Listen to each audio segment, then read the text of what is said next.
Bonjour à toutes et à tous, bienvenue sur Grand Littoral TV, votre chaîne d'information régionale. Nous sommes le mercredi 10 avril, voici vos prévisions météo avec le vent de nord-est. Les nuages vont se dissiper pour laisser place au soleil. Aujourd'hui un temps sec, dégagé, mais frais, attendu aujourd'hui dans la région. Le soleil s'imposera au fil de la journée. Même si je vous le disais, le vent de nord-est apportera un air frais. Les températures auront du mal à grimper cet après-midi. 9 à 10 degrés de Calais à Dunkerque, 10 à 11 degrés de Boulogne à Saint-Omer jusqu'au Touquet. La météo après le journal, même si l'on continue de parler du ciel, puisque la région subit depuis dimanche un nouvel épisode de pollution particules fines. L'indice de qualité de l'air était encore très mauvais hier avec 9 sur 10 à Calais, 8 sur 10 à Dunkerque et à Saint-Omer. On espère quand même une nette amélioration aujourd'hui sur le littoral. Sachez tout de même que les restrictions de circulation sont maintenues en ce mercredi. L'actualité en images dans la région, d'abord la 117e édition de Paris-Roubaix ce dimanche. Les organisateurs étaient hier en reconnaissance sur le parcours depuis 3 villes où se trouvent les premiers pavés jusqu'au vélodrome de Roubaix. Ils ont vérifié les 29 secteurs, 54,5 km de pavés que les coureurs devront affronter dimanche et de nouveau sous un temps sec malgré la pluie hier. La météo s'annonce plus favorable pour les prochains jours, les pavés devraient sécher pour nous offrir une édition plus poussiéreuse que boueuse. Cette 117e édition s'annonce plus que jamais indécise. Le vainqueur de l'an dernier, Peter Sagan, n'est pas en meilleure forme et aucun autre favori ne semble pour l'instant émerger. Écoutez le directeur de course Christian Prudhomme hier au micro de Lucilbert Constant avec Alicia Sanfilippo. Il y a une volonté et une nécessité de ne pas vitrifier le parcours. Donc vous avez une cinquantaine de kilomètres de secteurs entre Paris et Roubaix, entre Compiègne et Roubaix, mais on en utilise davantage. Thierry Gouvenou qui trace le parcours et ses équipes vont chercher d'autres secteurs pour faire en sorte que les gens qui les réparent, qui les entretiennent, se disent ça sert à quelque chose. Donc régulièrement on change le parcours, c'est le cas cette année encore, même si le kilométrage total était rigoureusement le même que l'an passé, il y a une quarantaine de kilomètres qui sont différents avec des secteurs qui n'étaient pas là il y a 1 an, il y a 2 ans, il y a 3 ans et qui disparaîtront peut-être l'année prochaine pour revenir. Donc oui, on n'est pas sur un parcours strictement identique, même si bien sûr chaque année on va de Compiègne à Roubaix.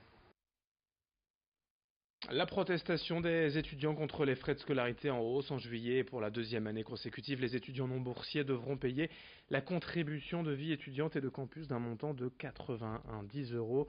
Une somme qui s'ajoute aux frais d'inscription et signe d'un désengagement supplémentaire de l'État, selon la Fédération solidaire étudiants. Le syndicat estime cette contribution injustifiée et source de difficultés financières pour les étudiants les plus précaires. Selon les universités, cette contribution doit permettre d'améliorer la qualité de vie sur le campus en proposant des projets aux étudiants et de l'aide sociale, mais la réalité est assez différente selon Léo Petit de la Fédération solidaire étudiants au micro d'Idil Gunaï. L'université réclame rien, c'est l'État qui réclame 90 euros à chaque étudiant pour pouvoir s'inscrire dans ces universités. Et donc c'est un fonds qui revient directement à l'État. Elle n'est pas justifiée, on nous a dit il va falloir payer 90 euros. Voilà, c'est tout. Et à partir de là, ça permettra aux universités de faire vivre des projets étudiants. Il y a pas, on faisait déjà vivre des projets étudiants avant. L'idée c'est que c'est une nouvelle forme de désengagement de l'État par rapport à l'enseignement supérieur. Et c'est un moyen pour l'État du coup de baisser ses subventions encore une fois. On évoque à présent avec une action concrète le pouvoir d'achat. À Honscott, la mairie va offrir aux habitants des chèques carburant en fonction des trajets domicile-travail de chacun. L'idée est venue lors d'une réunion du grand débat organisé dans la commune. Grâce surtout à un don de 100 000 euros d'une association, la ville avait un peu d'argent à disposition et a choisi d'en redistribuer à ses habitants. Les chèques carburant seront distribués dès le 1er mai de manière équitable, de 20 à 80 euros selon la distance faite chaque jour pour aller travailler. Ces chèques seront utilisables uniquement dans la station-service de la ville. Explication avec monsieur le maire d'Honscott au micro de Marine Kijek. Beaucoup de questions ont tourné autour du pouvoir d'achat, notamment des salariés, dont le pouvoir d'achat baisse. Là aussi, j'ai compris, mais je le savais déjà, que finalement aller au travail, ça coûte de l'argent pour le carburant et les taxes qui vont avec. Et puis aussi les retraités, dont le pouvoir d'achat a pris une secousse aussi, avec notamment la CSG et aussi le manque d'augmentation des retraites. Donc je me suis dit que si on avait quelque chose à faire, c'était peut-être le moment d'y aller.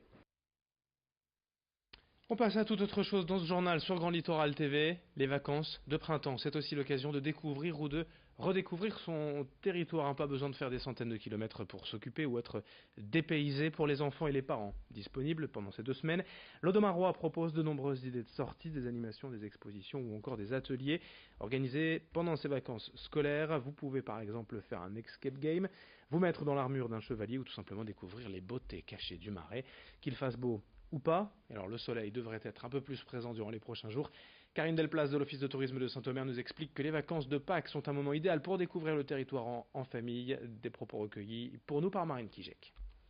Il y a des ateliers nature, il y a des balades évidemment dans le Marais, particulièrement adaptées pour les familles et pour les enfants. Il y a aussi des activités en intérieur, parce qu'il ne fait pas non plus toujours beau.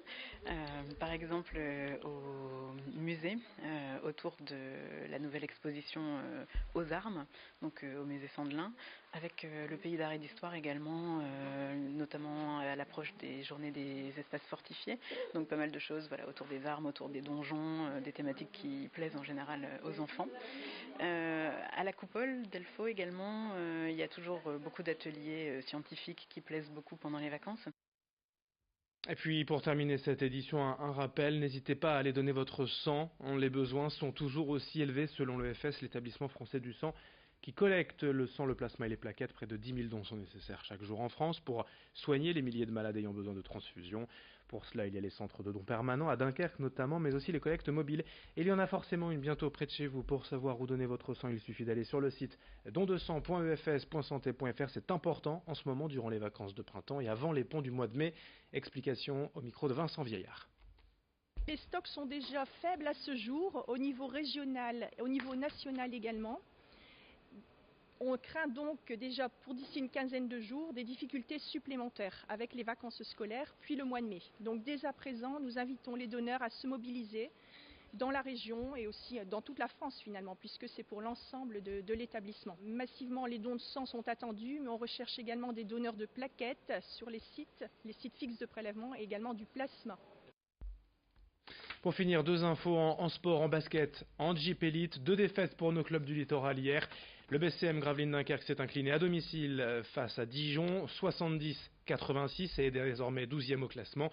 Défaite également pour le SSM, le Portel à Monaco, 90-85. Les Portellois, 17e plus que jamais avant-dernier. Fin de cette édition sur Grand Littoral TV, à suivre vos prévisions météo, puis d'autres infos dès le prochain quart d'heure. Merci de votre fidélité. Très bonne journée à tous.